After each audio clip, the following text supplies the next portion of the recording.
अब हम प्राणायाम की ओर बढ़ते हैं। प्राणायाम हर तरह की प्रॉब्लम का एकमात्र उपाय है। प्राणायाम करके हम हर तरह की बीमारियों को दूर कर सकते हैं, स्वस्थ रह सकते हैं। नेक पेन को भी दूर कर सकते हैं। तो नेक पेन हो, यदि हम कुछ भी करने की स्थिति में नहीं हो, यदि हम बिल्कुल भी हिल-डुल ना पा रहे हों, बैठ भी ना पा रहे हो, तो भी प्राणायाम कर सकते हैं। ऐसा नहीं कि प्राणायाम करने के लायक हम नहीं हैं, हमें प्रॉब्लम है, प्रॉब्लम में भी हम प्राणायाम कर सकते हैं। यदि हम बैठ भी ना पा रहे हों, तो लेट के भी कर सकते हैं। लेकिन मैं फ़िलहाल आपको बैठ के बता रही हूँ, लेकिन ऑप्शन है, ये ऑप्शनल है। लेकिन ये ऐसा नहीं कि मैं बैठ पा रही हूँ, फिर भी मैं लेट के कर रही हूँ, नहीं। अगर हम बैठ नहीं पा रहे हों, तो लेट के करेंगे, लेकिन अगर हम बैठ पा रहे हों तो बैठ के ही करें। कमर गर्दन सीधी, सीधे बैठ जाएंगे। सबसे बड़ा प्राणायाम है भस्त्रिका प्राणायाम। इसमें कुछ नहीं करना, सांस को लेना है और सांस को छोड़ना है। किसी भी स्थिति में आइज़ को क्लोज कर लें, ज्ञान मुद्रा में बैठ जाएं, एक लंबा गहरा सांस भरें। यदि आपको समझ ना आ रहा हो कि कितनी देर सांस भरना है, कितनी देर में छोड़ना है, तो आप एक काउंटिंग का सहारा ले सकते हैं। आप 10 काउंट तक सांस भरेंगे। 1 2 3 4 5 6 7 8 9 10। अब एक्सेल करते हुए 1 2 3 4 5 6 7 8 9 10। 10 काउंट में आपने इनहेल किया, 10 काउंट में एक्सेल। जितना लंबा गहरा सांस लेंगे, जितना एज लॉन्ग एज पॉसिबल, जितना हो सकता है आप उतना लंबा लें। एज डीप एज पॉसिबल, उतना गहरा जितना पॉसिबल हो सकता है। लंबा गहरा सांस लेना ही सबसे ज़्यादा इम्पॉर्टेंट है।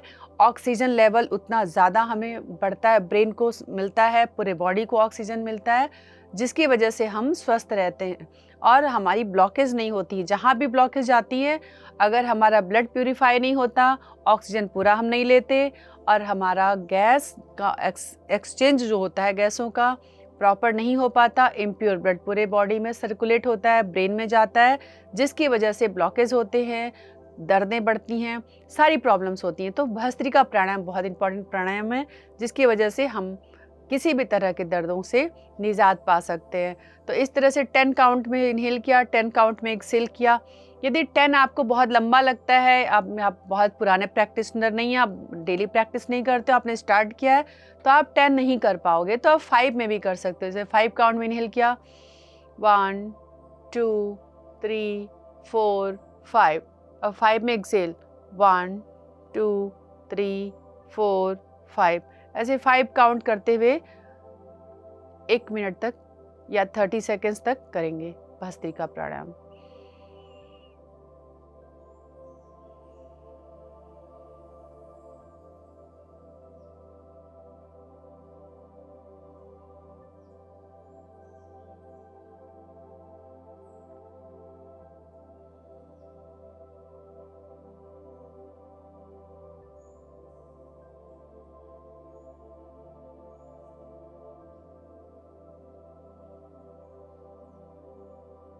इस तरह से सांस लेना और सांस छोड़ना, ये पेन की स्थिति में आप आराम से कर सकते हो। अगर पेन ना हो, बिल्कुल आप स्वस्थ हो और आपको हमेशा स्वस्थ रहना हो, तो आप भस्त्रिका को फास्ट भी कर सकते हैं। ये उसके लिए जिसको बिल्कुल कहीं भी पेन ना हो। पेन में तो आप आराम से करोगे, क्योंकि सांस तो हम ले ही रहे हैं ना। ऐसा तो आप बोल नहीं सकते हो कि नहीं हम सांस नहीं ले पा रहे हैं। अब हम अगर सांस ही नहीं लेंगे तो हम जीवित ही नहीं हैं। अगर हम जिंदा हैं तो हम सांस अवश्य ही ले रहे हैं। तो इसे थोड़ा आयाम, मतलब खींचना, लंबा करना, प्राणों को खींचना, प्राणों को लंबा करना ही प्राणायाम कहलाता है। तो प्राणों को खींचना, प्राण ऊर्जा को बढ़ाने से हर तरह की समस्या दूर होती है और पेन भी ठीक होता है। तो ये, और अगर हम बिल्कुल स्वस्थ हैं तो हम वज्रासन में भी बैठ के कर सकते हैं। भस्त्रिका ज़्यादातर वज्रासन में अच्छे से होता है, आप कर सकते हैं। यदि आपके लिए पॉसिबल नहीं है तो आप किसी भी सुखासन, पद्मासन, सिद्धासन, किसी भी आसन में कर सकते हैं। फास्ट करने के लिए कैसे करना है, अपनी ऐसे पोजीशन ले लेनी है, श्वास अंदर भरते हुए। अब मैं फास्ट कर रही हूँ। यदि आप स्वस्थ हैं तो मेरे साथ कर सकते हैं, यदि आप पेन में हैं तो आप स्लो करें। स्टार्ट।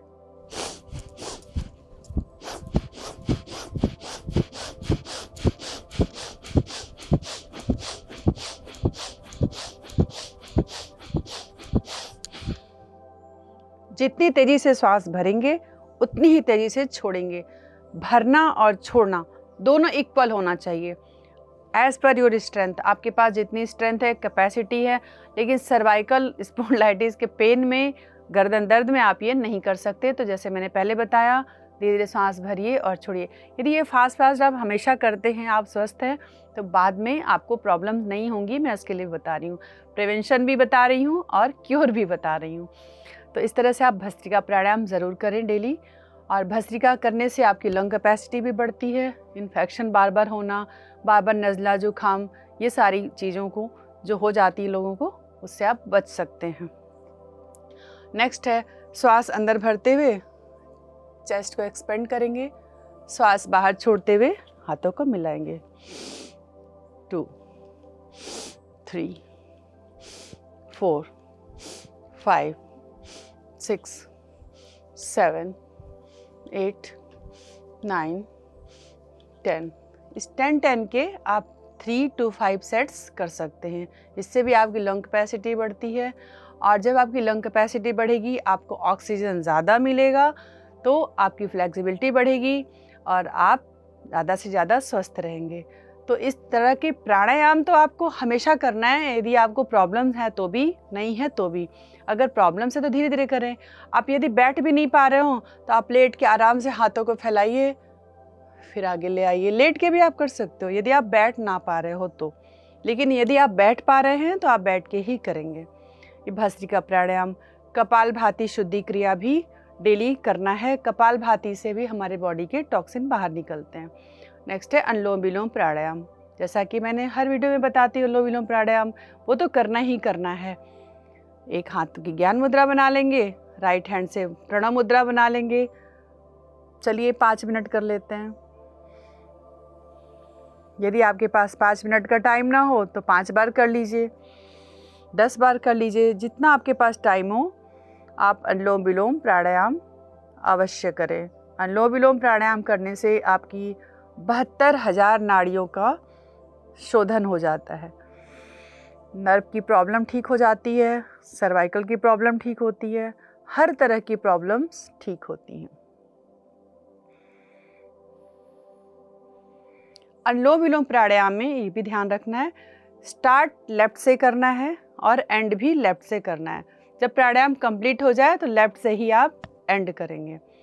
और सर्वाइकल के पेन में हम नेति क्रिया कर सकते हैं, नेति क्रिया भी कर सकते हैं, लेकिन हल्के फुल्के पेन में आप कुंजल क्रिया भी कर। कुंजल क्रिया से सर्वाइकल का पेन ठीक हो जाता है। कुंजल क्रिया क्या होता है? एक जग आप गुनगुना पानी लें, बिल्कुल सादा पानी, उसमें कुछ भी मिलाना नहीं है। गुनगुना पानी लेके एक जग गुनगुना पानी लेते हैं और ऐसे बैठ जाते हैं। इसे काग आसन कहते हैं। काग आसन में बैठ के एक घूंट में ही गट गट गट करके पूरा पानी पी जाते हैं और फिर खड़े होके ऐसे झुक के लेफ्ट हैंड से अपने पेट को दबाते हैं और 2 फिंगर से आप अपने टॉन्सिल वाली जगह को टच करेंगे और पूरा पानी बाहर आ जाएगा। ये होती है कुंजल क्रिया। तो ये भी आप कर सकते हैं सर्वाइकल के पेन में। यदि आप 1 वीक लगातार कुंजल क्रिया करते हैं तो आपका सर्वाइकल का पेन ठीक हो जाता है, आपको चक्कर आने बंद हो जाते हैं, क्योंकि सर्वाइकल के पेन में लोगों को बहुत चक्कर आते हैं। तो इस तरह से कुंजल क्रिया करके आप अपने सर्वाइकल के पेन को बिल्कुल ठीक कर सकते हैं। कुंजल क्रिया करने से इंस्टेंट आपको आराम मिलता है। कुंजल क्रिया करने के बाद आपको एकदम से कुछ काम नहीं करना है, उसमें तुरंत रिलैक्स करना है, आपको लेट जाना है। आप लेट जाओ। आप चाहो तो अपने नाक में 2-2 बूंद बादाम का तेल डाल सकते हो। बादाम का तेल डाल लीजिए और लेट जाइए और बिल्कुल लंबा गहरा लेट के श्वास लीजिए और छोड़िए। 1 मिनट तक आप ये भस्त्रिका लेट के कर सकते हो, रिलैक्स कर सकते हो। या आप आंखें बंद करके लेट के भ्रमर जैसी आवाज़, भ्रामरी मुद्रा लेट के भी कर सकते हो, बैठ के भी कर सकते हो। आप कुछ नहीं तो अपने इंडेक्स फिंगर से कानों को बंद कर लीजिए, श्वास लीजिए, भ्रामरी मुद्रा करेंगे, 3 बार करेंगे।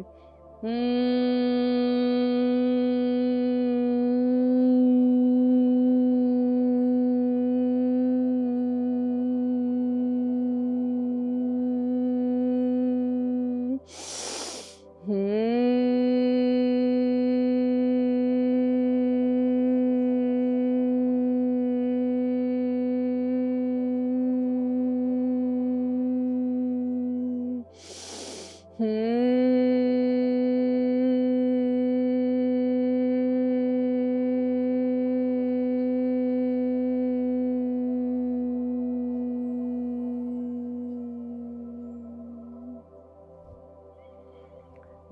से कानों से हाथों को बाहर निकालना है और एकदम से आपको शांति का आभास होगा। आप लेट के भी कर सकते हैं और बैठ के भी कर सकते हैं।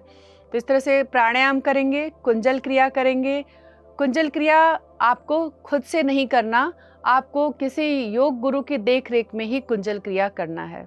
और अब मुद्रा की बारी आ गई।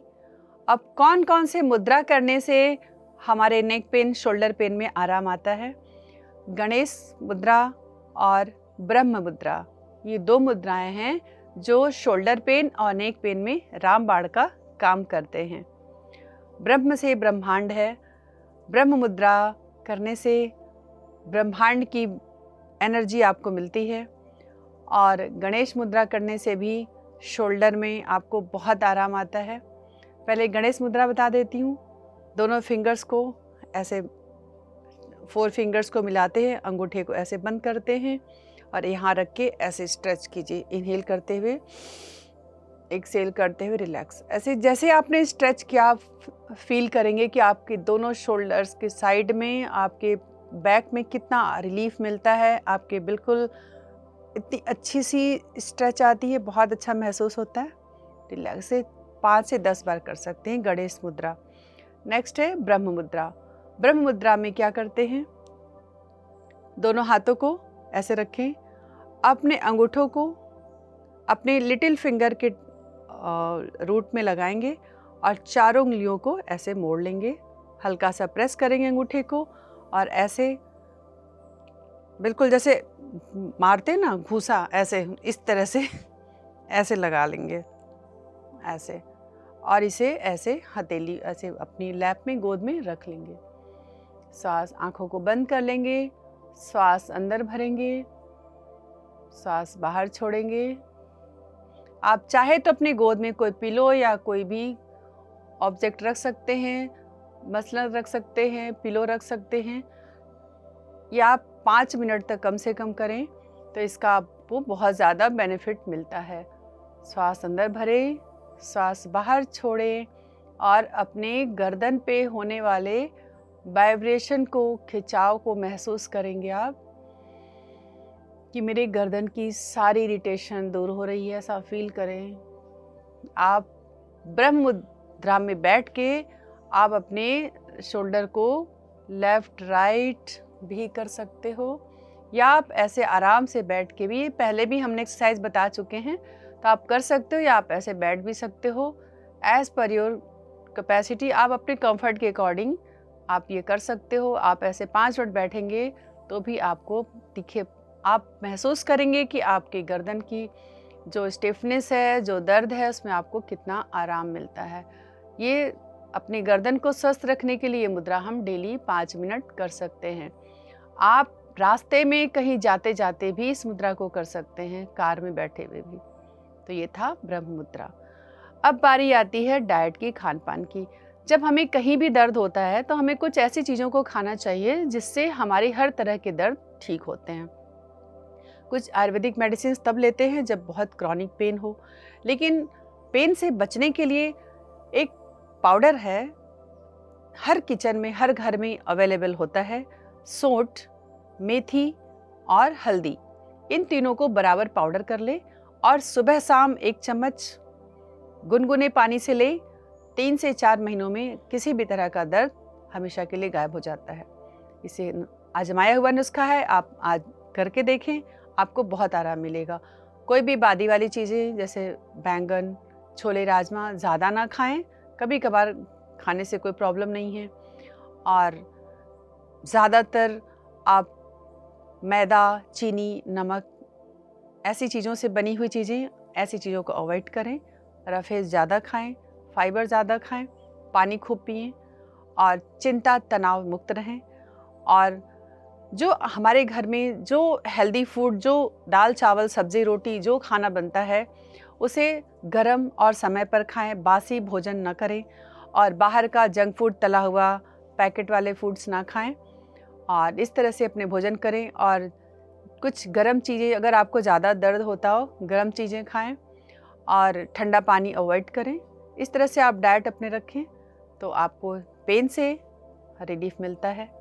डाइट तो ज़्यादातर सभी ऐसे ही, हर किसी प्रॉब्लम में ऐसे ही खाने चाहिए जिससे बीमारी ना बढ़े। और अब वक्त हो चुका है आज के सुविचार का। आज का सुविचार: जीवन में संघर्ष जितना कठिन होगा, सफलता उतनी ही ऊंची और शानदार होती है। तो आज के लिए बस इतना ही।